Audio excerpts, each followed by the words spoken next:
Hey everyone, welcome to Collateral Nation. We got a really great live in studio audience here with lots of questions this morning. I know we talked about getting into Kevin's book, first chapter, and talking about how to overcome grief to persevere with PAD.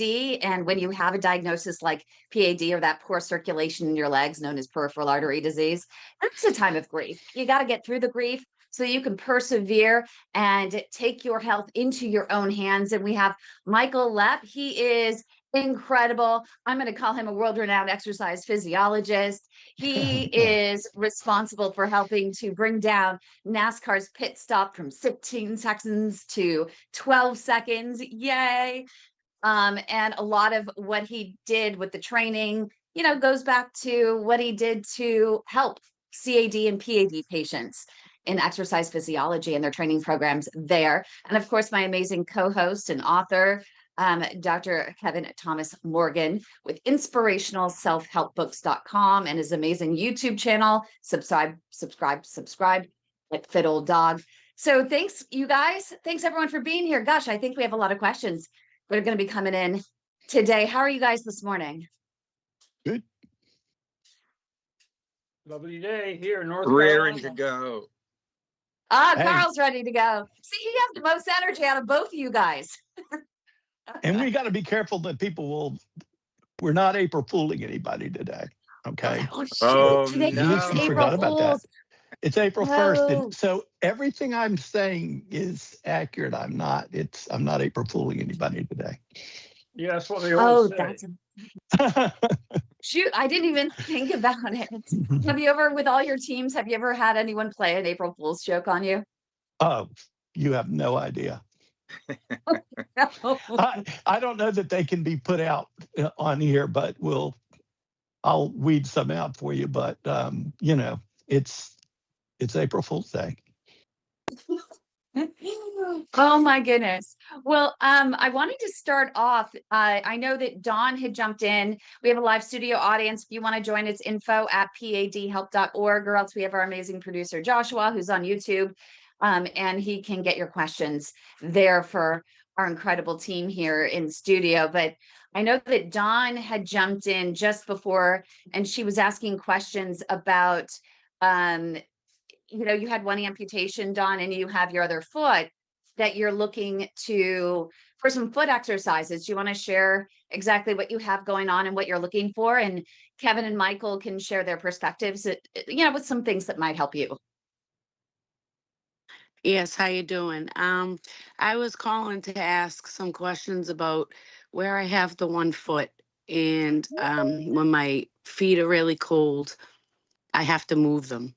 And I've noticed that the toe next to my big toe is what really is giving me like the issue. So I want to kind of keep it healthy because I don't know what my life would be like without the only foot that I have left. So I was looking for some ideas on how to get the blood flow moving more so in the toe area, in the ankles, because my ankles do a lot of propelling for me with the wheelchair. And I feel like because I'm not walking other than just my ankles and foot, other parts of my body muscles are becoming weaker and weaker. So I feel like I need to strengthen my ankle and I need to get the blood flowing more in the foot. I'm going to leave that to Kevin. Kevin, I think you are way more qualified on this one than I am. Well, I don't know about that, but I worked on this problem for quite a while. It's interesting you got the problem with the toe next to the big toe, because that's on down the line in the blood supply to the foot. There's a vessel crosses across in front of the toes, and then branches go off to the little toe, the next toe, the middle toe, and the toe next to the big toe. And the big toe has a kind of separate circulation. So it is down the line. The trick is to wake up your feet, and there's a lot of exercises you can do just sitting. If you go to my P.A.D. playlist on the Fit Old Dog video set, there's about 40 odd videos in there. One of them is the P.A.D. 100.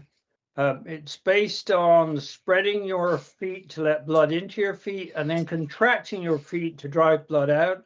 So you're really converting your feet into remote blood pumping stations. If you lie on your back and do this, you can involve the whole leg and the hips in the process. If you're sitting, it locks your hips, and then it's more the lower leg from your knee down. So that those videos describe in considerable detail how to wake up your feet and improve blood flow to, through, and back from your feet. You flex your toes to improve venous return. You flex your whole foot to drive blood out of your foot. You spread your foot, initially using yoga toes to stretch them, and that will allow more blood to flow in more easily. And I've literally gone from walking a few hundred yards and having to stop since I developed this method a few years ago to I can walk 3-4 miles and even do hill repeats without any claudication or foot numbness. But you just have to learn how to do it correctly. So that's a place to start. What do you think, Michael? I agree. It's interesting. I hope everybody knows that if you don't use something, it, we can say the atrophies and stops working circulation. So all of those movement activities are going to keep blood flow, keep use, muscle tissue, connective tissue that is attached to that. Movement, we'll talk more about, walking and, other things, but movement is necessary to keep things alive and working. And I'm even interested in Kevin's. I gotta look at the book here because that is some good stuff right there.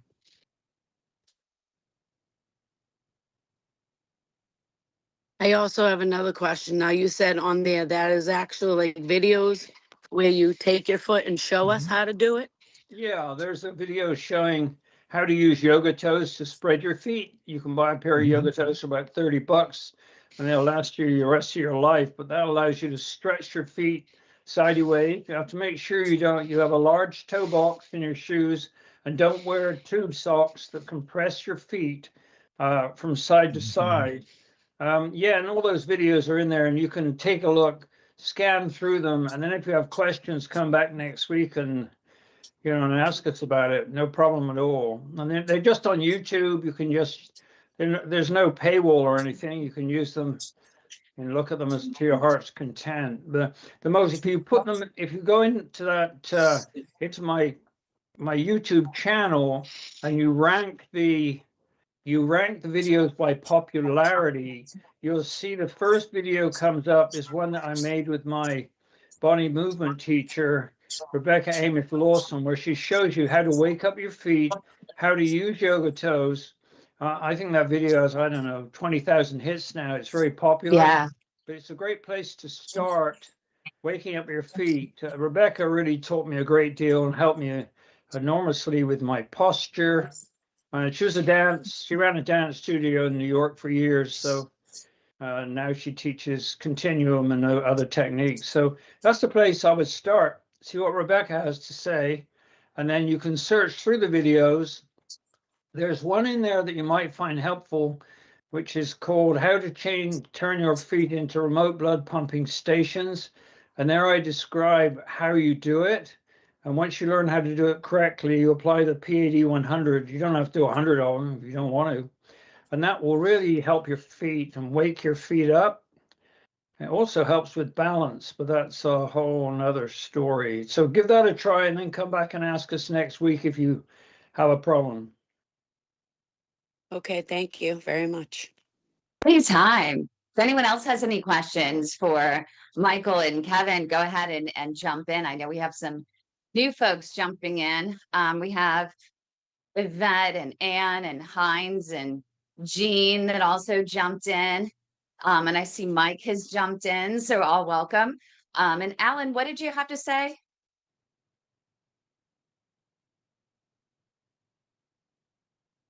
Oops, you got to unmute. Last night I gave my youngest daughter about 10 pairs of new Lululemon socks. They're very expensive socks. But they're like a tube sock. They're tight fitting. And I learned from Kevin that those are bad for my feet.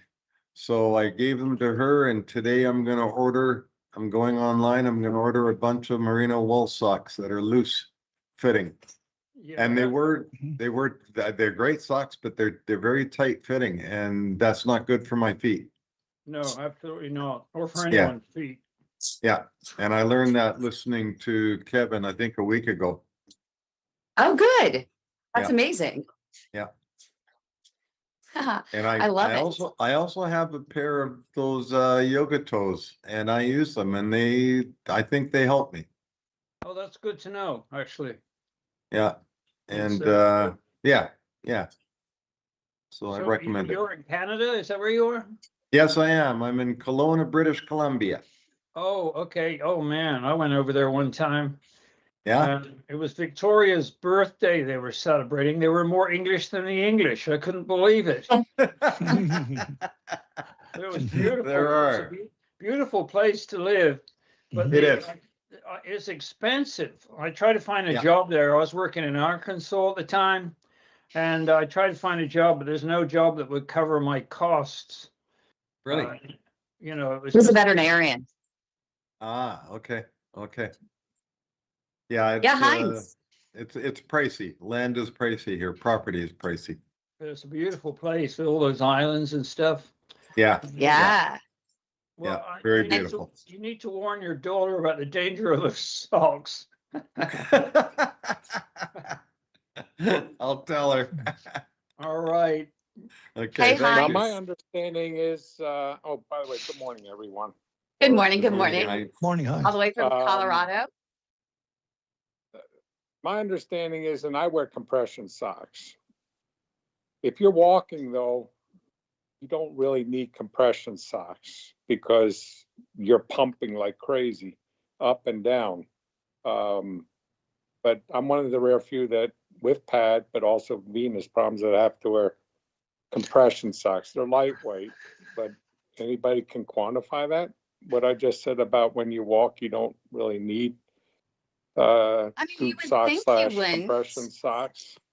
but Mm-mm. right, I have a lot of people, Michael, that end up, at the end of their walk and they're more swollen than they were when they started because of their chronic venous insufficiency. I mean,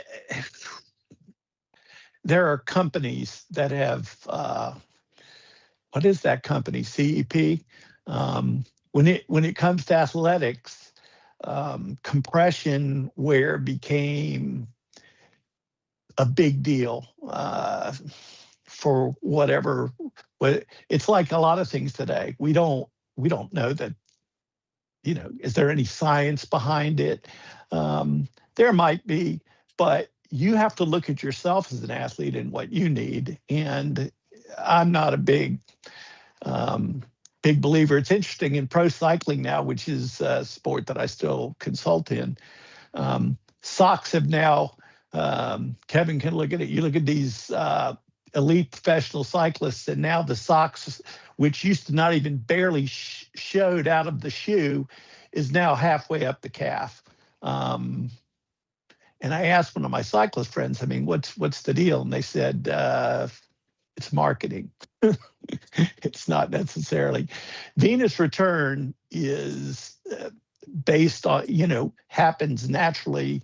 Obviously, if you have some impairment, that's there. But, with your walking, you want to promote that. And I think constricting things when you already have issues like that is not a great idea. I don't know how Kevin feels, but I do know. And Heinz has a particularly difficult problem. He has both Mhm. venous and Yes. arterial. With Mhm. venous insufficiency, I would say, I don't know if the valves are working in your veins still. I would imagine that a light compression would definitely help, and you'll have to calibrate that against constriction of the arterial tree. It's a really tricky plumbing problem. And so I can see why you use a compression sock for the venous aspect, but I would say try and keep it controlled or as gentle as you can, and you will be the one to assess that. But yeah, that's an unfortunate combination because you're fighting two different things requiring two different treatments. It's a plump. And there's varying levels, like I said, of compression. Like I said, there was the one company that I, we had some of our athletes using CEP. There are different levels of compression if you go that far, to looking at, and as Kevin's saying, there's a lighter compression and then there's a, more firm compression in the sock. So I wear lighter. Yeah. But when I had vein treatments, and I've had various, they gave me heavier ones that went all the way up to my hip Whoa, for yeah. a couple of weeks. But yeah, I know generally for P.A.D, don't wear compression socks, but my P.A.D is a little different than most people anyway because of radiation. So, and that's also why I have venous insufficiency is because of radiation. Oh yeah. Yeah, But, for me, they're lightweight. They're lightweight what I wear every day. I could never put compression on my one foot. Never. I would be getting it amputated, I think, 20 minutes later. I have to have the socks that have no elastic, no compression in the arch. I can't have anything like, I have the beautiful pad sock and I could never wear that. Never put that on my foot because I can't have any, even when I wear shoes. If anything rubs, like I said, on that one toe, you'll start to see like discoloration. Like, yeah, I have to wear very good footing with my foot and everything. Socks are a big thing for me. In a way, it's like detective work. You have to work out what works for you. Right. It's the only way. I mean, there can be all these rules and recommendations, but man, you have to be your own physician and your own detective in a way. It's true. And Carl, hi, Carl. Yeah, Good to see you. Sorry. We also have Carl. Fiona, jumping in. So hello to you, but go ahead, Carl. Hi, good morning. This is really funny. Like, I don't know how the program chooses the border that I'm seeing myself in, but I look like a National Geographic cover. Yeah. There's like this yellow border all the way around. Anyway, I love it. It's cool. The sock stuff. I just wanted to say that that's just, I mean, just out of without knowledge of P.A.D beforehand, it was really easy for me to recognize, or maybe I was on my feet enough that I could tell that certain things were just bothering my feet, and I kept trying to find socks. I mean, I love merino. I kept trying to find stuff that really worked. There's this one company out of Vermont that, they make a great sock, and it's really cool because it's a lifetime guarantee. You put a hole in it, whatever, you can send them back. They'll send you a credit for a new pair. And then they came out just like 2 years ago with a side branch, same materials, but they're calling them wide open. And so they have a footbed, the whole forefoot and the midfoot. It's wide. It's truly wide. But then they bring it up above the ankle, and it's still, like a light tourniquet. I mean, I take it off, and I'm, my doctors have never been concerned with what I was calling edema and I wanted to know about. But, I take the socks off, and for 2 hours, I have a groove where the upper elastic was. So I feel like it really is a concern, an ongoing concern.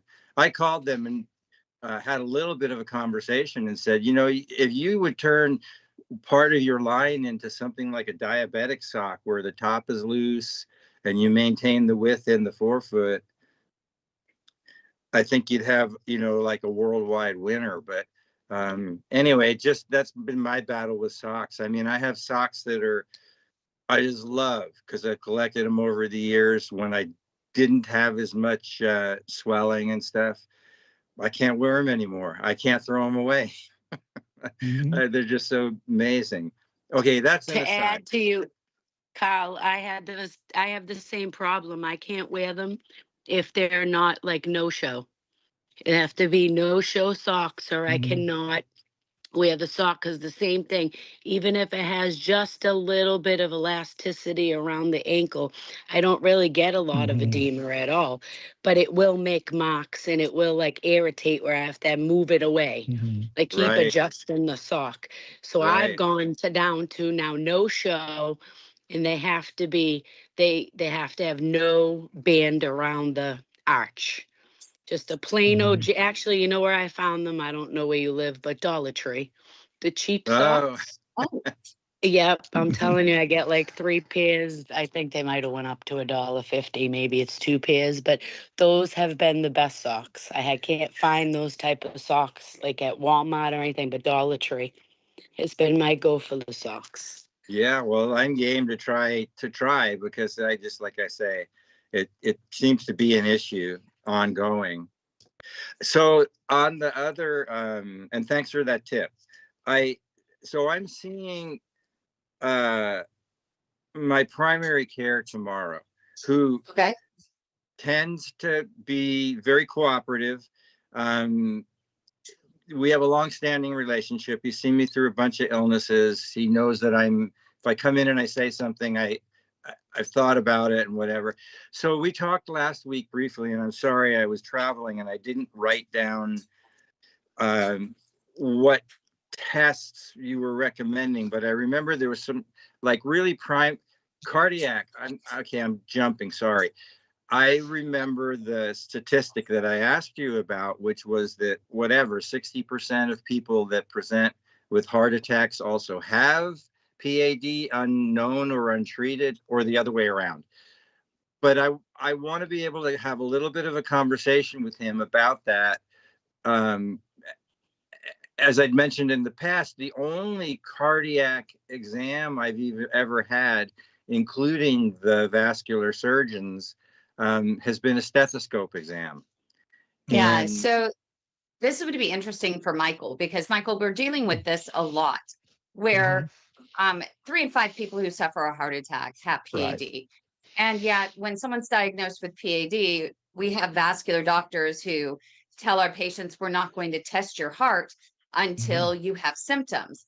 Well, the problem is that when you do have P.A.D., most of the time, especially in the early stages, you are not walking at a pace that you're going to trigger, right, those symptoms until it's almost too late. So how do you explain this to a primary care doctor that doesn't understand this concept, so that you can get the testing you need sooner rather than later? Do we have 2 hours? I know, right? No. Can I interrupt? Yeah. You would need a lifetime for that. A lifetime. No, Carl, where are you located? West of Seattle. Okay, so you're you're not in Canada, and and how old are you? 72. Okay, you look damn good, man. Thank you. I know, right? Isn't he? He's a beast. Okay, I turned 70 this week. So let me just interrupt. That's but part of the problem. Part of the You don't look problem it is either, not even close. they misread my total health based on how I look.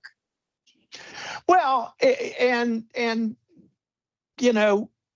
we have, once you're in the Medicare system, it's, they don't want things to be wrong with you because you cost the system.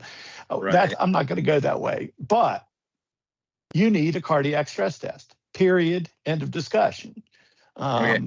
Whether you can get him to refer you to somewhere to get that, because the atherosclerotic process is global and it's manifested itself in P.A.D., but you also have to be concerned about your coronary arteries as well. Now, I have had patients through the years that totally, ended up getting heart caths that had P.A.D. in their coronaries for whatever reason, have been spared, and that's a good thing. But I do think that, you know, if you need to have a cardiac stress test, period, end of discussion. You know, she'll give you my contact. I know cardiologists everywhere, but I believe that it's important in people with, you know, P.A.D. issues, especially after the age of 60, need to get that checked. So that's my opinion. Now, the primary care doctor gets rewarded for not referring you things like Right. that. So you need to find a way to be nice with that great face. You know, maybe kind of hobble in, you know, look like, you know, and I don't know. Yeah. Because you look damn good. And I can see where he'd say, oh, you don't need that. But no, I believe, look, I'm cardiology based, and I'm going to say, if there's any family history of heart, even if you don't have it, if you have a family history of coronary disease that occurs, you know, especially if it's early and you have a family history, and yeah, you know, Kim knows this story. I was adopted, and through Ancestry, I found I have 5 sisters and and 2 brothers, and I'm the youngest. They're all in their 70s, but it was great to see none of them. But if I would have found out that they had any coronary disease at any age, I would have gone in and got a cardiac stress test, even though I had to give it myself. So yes, that's my opinion. Let me know if it doesn't work out, and I'll figure out Yes. something for you. Yeah, So can we Dr. refine? Dr. Hayes works with a cardiologist in Yeah. his network. So he'll just get you right over to him. He'll have no problem. Mhm. And I Yeah. just have to text him. So if Mhm. you do need the referral though from your primary care, then you know we'll have to go from there. But if you can get the Yeah. referral from Hayes over to the I'm a cardiologist. patient now. Since I've seen him, I'm a patient. So as an ongoing patient, I should be able to get through. Right. I just, all I'm going to say as a sort of, everybody has this same story at times. You know, I tried 5 times in the last 2 weeks to get through to the, you know, to scheduling, and, Yeah. you know, the calls just No. couldn't get through. But I'll work on that. I'll persist. So Michael, to refine this just a little bit for my own understanding, I'm mostly familiar with cardiac stress test as being like a treadmill test. And Yeah, and I know, and I don't know your total P.A.D., but you know, a good cardiologist that we have they have modified protocols. Okay.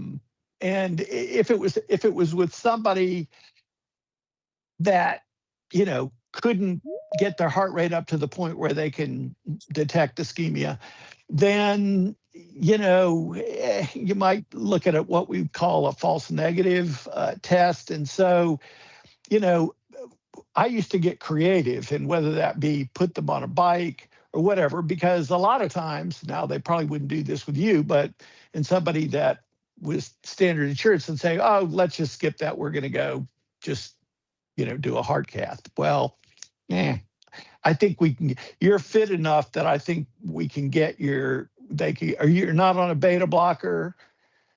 No. Okay. I think have you measured your heart rate when you exercise? Do you measure your heart rate? Yeah.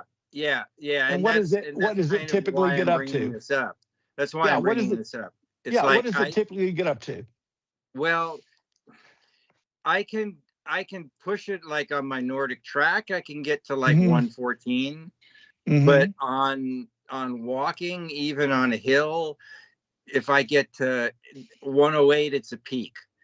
I'm normally in the like high 80s or 90s, and you know, and so if I could be on a 3 or 4 mile walk, but because of mechanical stuff in my skeleton, I can't get a fast pace going. Like I can't crack 3 miles an hour. I'm three. Yeah. I'm typically like 2.8 is where I can still like move my body without banging my lumbar and Get you on my lap. Come here. Phoebe, come. so Yeah. that's why Yeah, I'm concerned that maybe I can't perform on a treadmill test.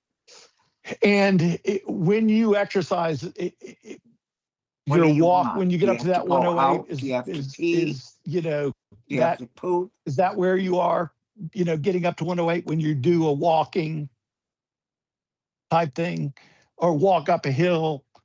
You have to Yeah, realize you know, too. I mean, the problem is in some ways I'm more fit than I was. So like I could go up a fairly steep hill and only get to 95. Mhm. Sometimes they can do, sometimes, you know, if they feel like they're not going to get you up to a certain, you know, a heart rate that's adequate, you know, to come to any conclusions about the test, they can look at doing a, you know, a different type of test that, you know, is pharmacologically type of stress test. I think they're going to be able to rule out any kind of coronary issues with the heart rate they get you up to. If they can get you up to 114, 120 and don't see any ST changes on the electrocardiogram, I think they can come to a pretty good conclusion that you're pretty safe. Thank Now, you. can I ask a question to back off that? 'Cause a little bit Mhm. about my mother. Kim knows what's going on. So she's had the nuclear stress test, but she could not Mhm. do the treadmill. Right. So like, how accurate is that? Because they they ruled her to have coronary artery disease. And just Mhm. to say a little sidekick, the heart doctor down here, I asked for an ABI of her legs.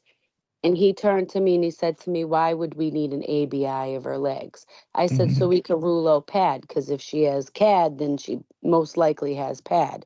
And he Mhm. said, "Yeah, we wouldn't do that." And I said, "Well, I think you should, because," and I fought him on it. She ended up firing that cardiologist anyway.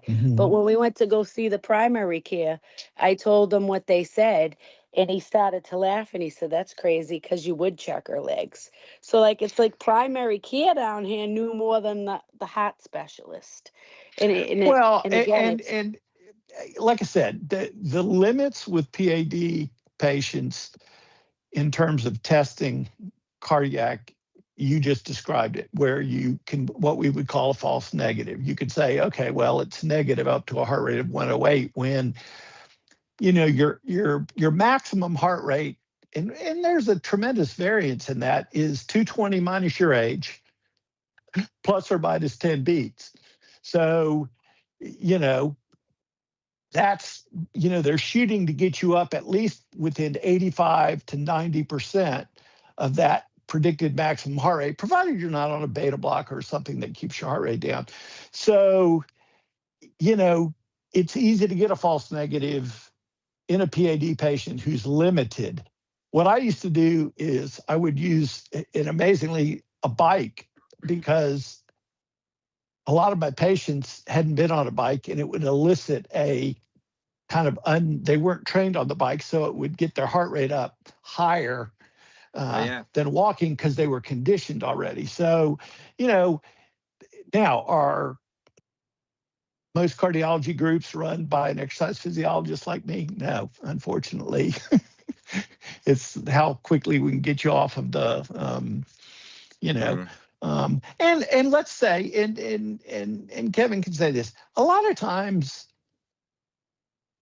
spending some time with you and talking about your symptoms, most people who have some level of at least significant coronary blockage have some symptoms. And oftentimes they're not chest pain, but more, you know, pressure, radiating in the left arm a little bit. Unused suddenly, let's say you've been doing your I don't know, you guys have been doing your training for a while, and suddenly you come to a point where you were able to get to a certain, but now you're suddenly short of breath and things like that. They can also be signs of potential coronary occlusion. So now, and all not to that cut you said, off, yeah. that's exactly what she was in the hospital for, Mm-hmm. was a shortness of breath. Mm-hmm. She had a chest pain where she felt like she had a horse kick her in the chest, and it Yep. radiated straight through the back. Right. But they ruled out everything. They did troponin. They did ultrasound of the heart. They ruled out aorta dissection. They ruled Mhm. out clots in the heart and the lungs. They did a stress test without running on the treadmill. And to backtrack on Carl, I think Carl would be able to do the treadmill because when I had legs and I did mine, I was about to go that because I'm short, so I can't really Mhm. go very fast. And at that point, I couldn't run. So, Mhm. because I was kind of heavier. But I think you could probably do the treadmill because because they give you the medicine, don't they, to increase your heart rate while you're on the treadmill? Nah, I mean, no, they probably wouldn't do that with Carl, but Not a nuclear stress test, no? nuclear is Maybe kind because of he's not. because he's not symptoms, I think they would do a standard stress test. And if there, what we when we look at the nuclear stress test, we look at it in terms of the next step. In other words, an inconclusive stress test where they think they might have a false positive, they would potentially do the nuclear stress test. But I don't know. I think Carl's fit enough to get his heart rate up to the point um, where we would see any electrocardiographic changes that indicated ischemia to the heart muscle. So my question again, so I know I keep asking, I'm sorry, but um we're still trying to figure out what's wrong with her.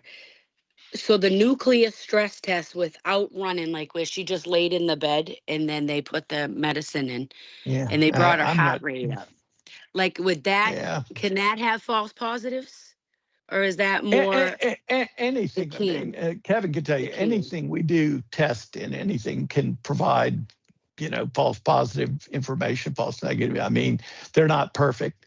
Um, and, I think, doing the nuclear, where they increase the heart rate, with pharmaceutically increase the heart rate, um, is not, I don't like it as much as I do a standard test, but yes, it can rule out the most serious,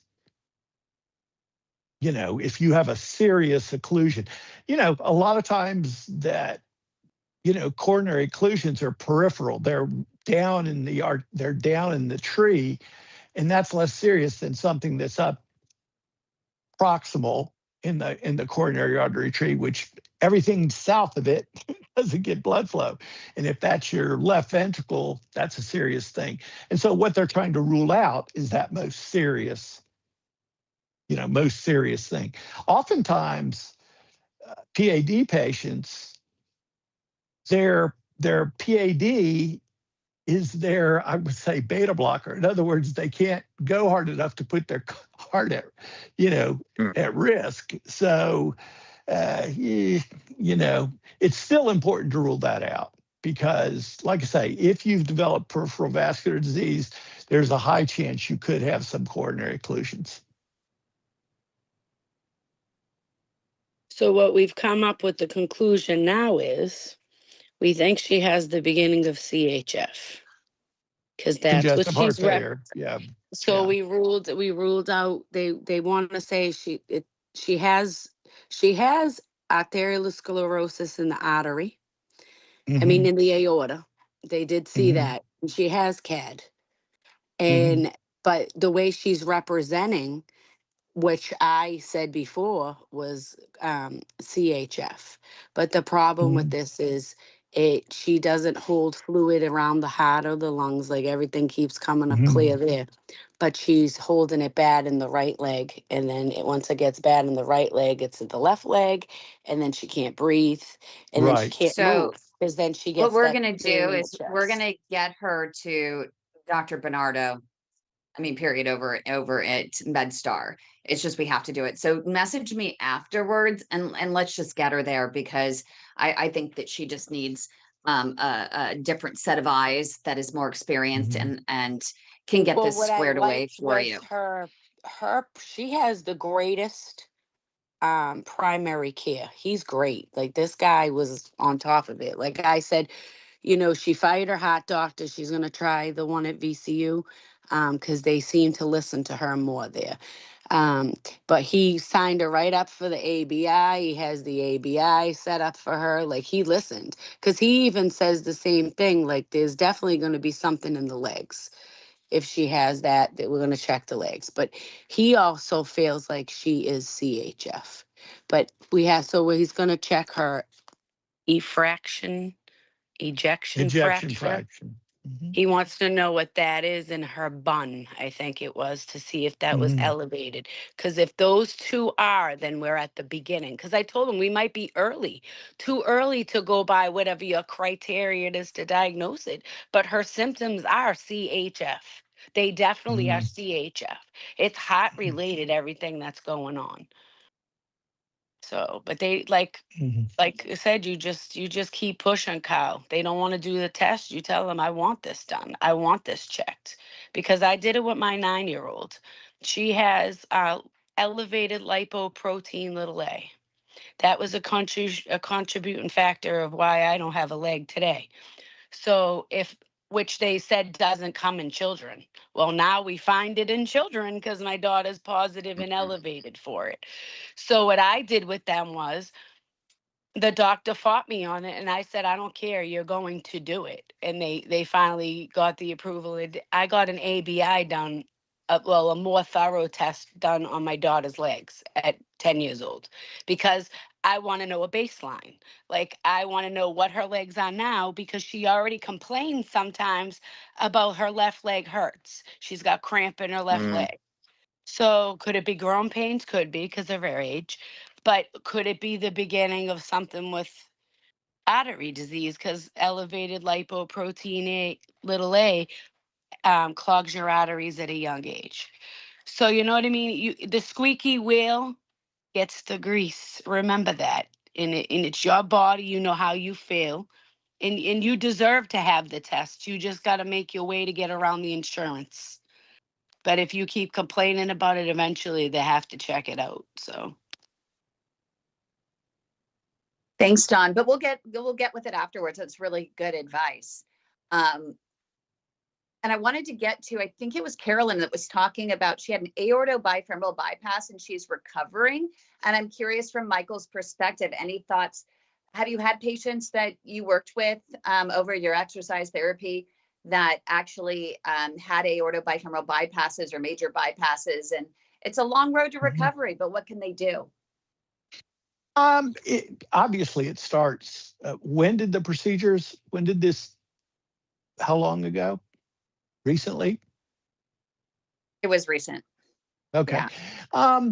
It's, and Kim's heard me say this because we've talked over the years. It's go slow.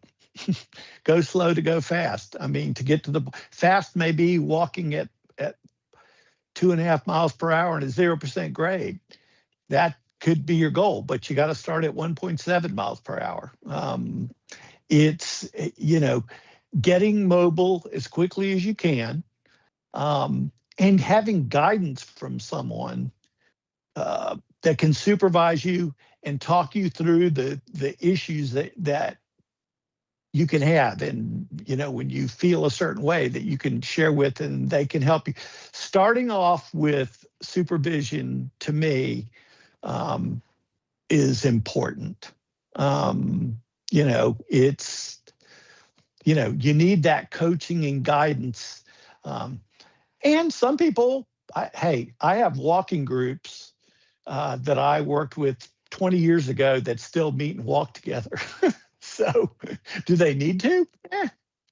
No, but they support each other and they can share, just like we're doing right now, how that goes. But it's, you start slow, and, fast maybe 3 miles per hour. But that's how you have to start. Yeah, I'm self-supervising my recovery from a quad bypass I had 7 weeks ago tomorrow. And of course, first month was horrible. And then I started getting moving. And so my trick is, first it was walking a few hundred feet around the house. And eventually I got Yes. outside with the dog. But after every workout, before every workout and after every workout, I check my blood pressure and my pulse. So now I'm up to about 3 miles, regularly 3 miles most days. I do some hill repeats, and I try to keep, I pretty well effectively keep my systolic below 140 and my pulse below 90. I don't take a beta blocker because the beta blockers really mess me up. Right. And so I do it by what you might call supervised beta blocker logic. And now I'm starting to feel really, really good. My heart rate in the morning now is starting to come down, which is when I check my resting heart rate. First of all, it was in the mid 80s, which is pretty common after a cabbage. And now it's generally in the low 70s and slowly coming down. If I feel not right, if I feel that my heart rate is a little on the high side or my systolic is a little high, in order to spare my heart, I just back off. This is like typical endurance training. It's no different to Ironman. So 7 weeks out, I'm up and about doing my own stuff. It's gradually getting ready to start training again once I'm ready, but that'll be a while. Let me interrupt Kevin for a second. I want everybody to listen to what he just said.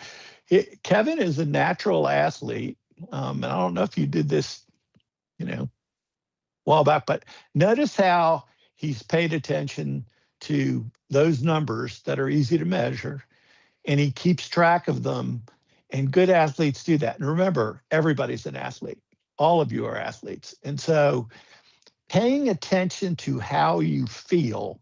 And I'm going to bring up something, and Kevin probably knows that the Borg perceived exertion scale. And it used to go 6 being doing nothing to 20 being, and they tried to correlate it to heart rate. But now the new revised Borg is 0 to 10.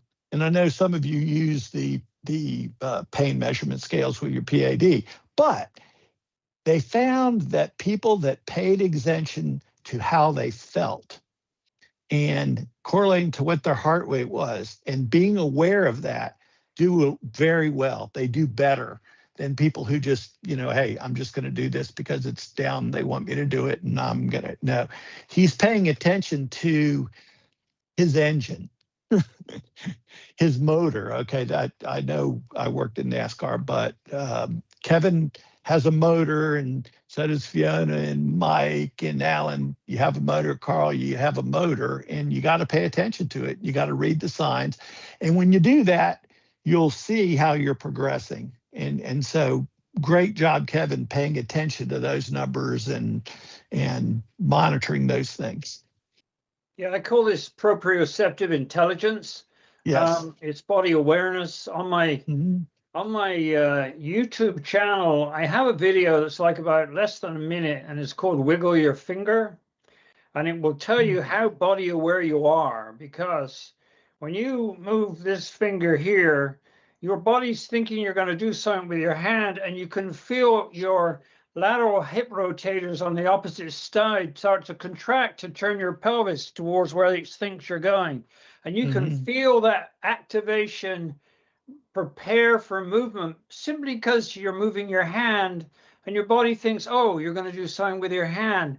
So it's worth watching that. And if you can't feel anything, you have body awareness or proprioceptive intelligence work to do.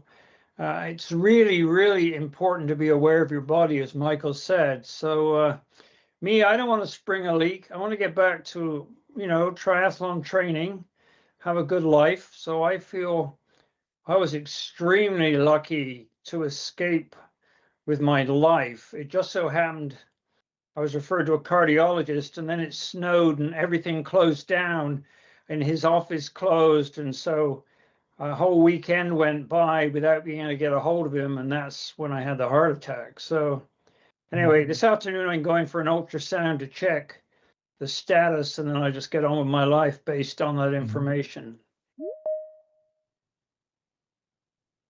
I love that. Let us know how you do. Let us know how it goes. But I have a feeling I know how it goes. I think it's going to have a very positive result. But you'd be proud. There was a gentleman by the name of Robbie who we ended up, he is a runner. he was a runner, and he ended up with PAD, young guy in his 60s, and had a wound on his foot, and he had a hereditary clotting issue, and so it just came to be. And we found him a doctor that was able to take wires and balloons clear into the pedal plantar, loop in the foot, opened it up, got him ready. He healed the wound, and he went out straight out running again. He was so excited. He felt good. And he was like, he relapsed. He ended up with another sore on his foot, and his doctor said, okay, we're going to scale this back, and we're going to crawl before we can walk, before we can run. So it is a step by step process, right? Mm-hmm. You have to start over. You start over, you know where your situation is, you work with the resources you have. And the subject you were originally going to talk about today was grieving the past and moving on. You do have to let go of the past. You have to assess what you do have. What are your resources? Do tests if appropriate.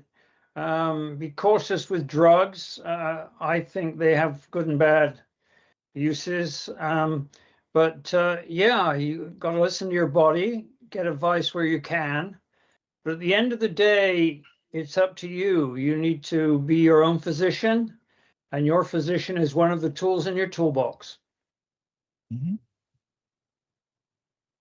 I would love for Michael to touch in Kevin's book, his PAD training manual, which if people want to look that up on Amazon, look up his name, Kevin Thomas Morgan, on Amazon, and his book's on there. And if you go to inspirationalselfhelpbooks.com as well, you can check out where to find his audio book. But in the first chapter, and I thought it was really interesting, you do talk about getting through and working through the grief of a diagnosis. And I wanted Michael to also touch on that, because Michael, when it came to working with even those folks in NASCAR, you learned that you needed a holistic approach, that it was as much of a mental game, or even more mental game, than it was a physical game. Absolutely.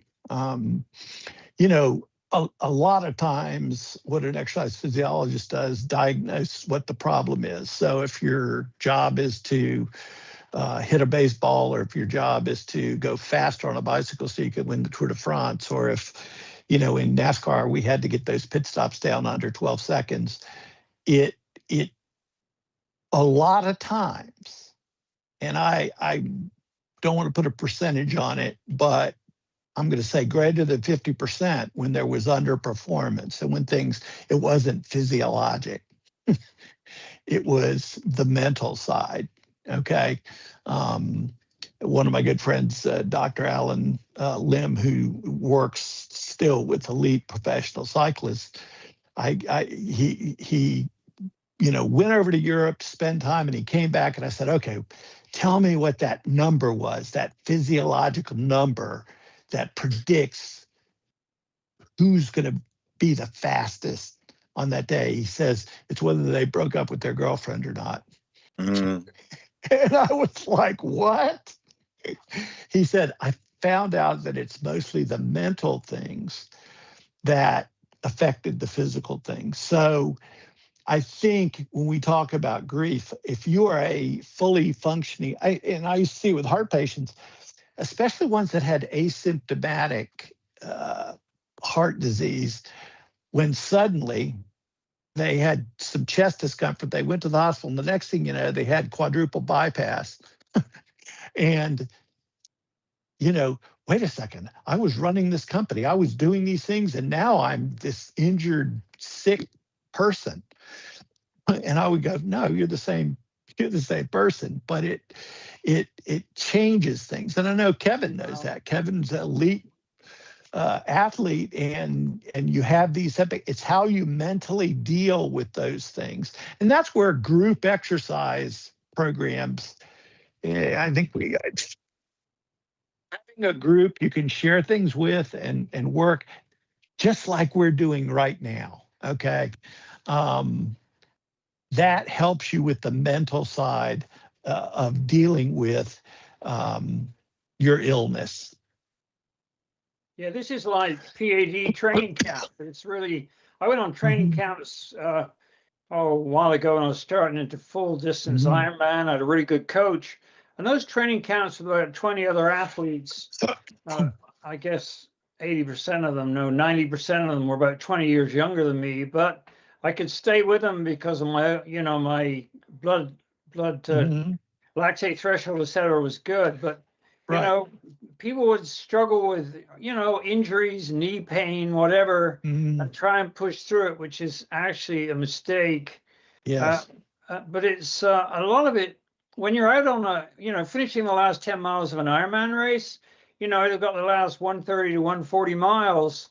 That's purely mental. I mean, that is mental. It's your legs complain, you just say, shut up, legs, and they do shut up. And on bike rides, when you're doing a really heavy hill climb, your legs will say, I'll give you 170 watts, I won't give you one more watt. So, okay, I'll deal with that.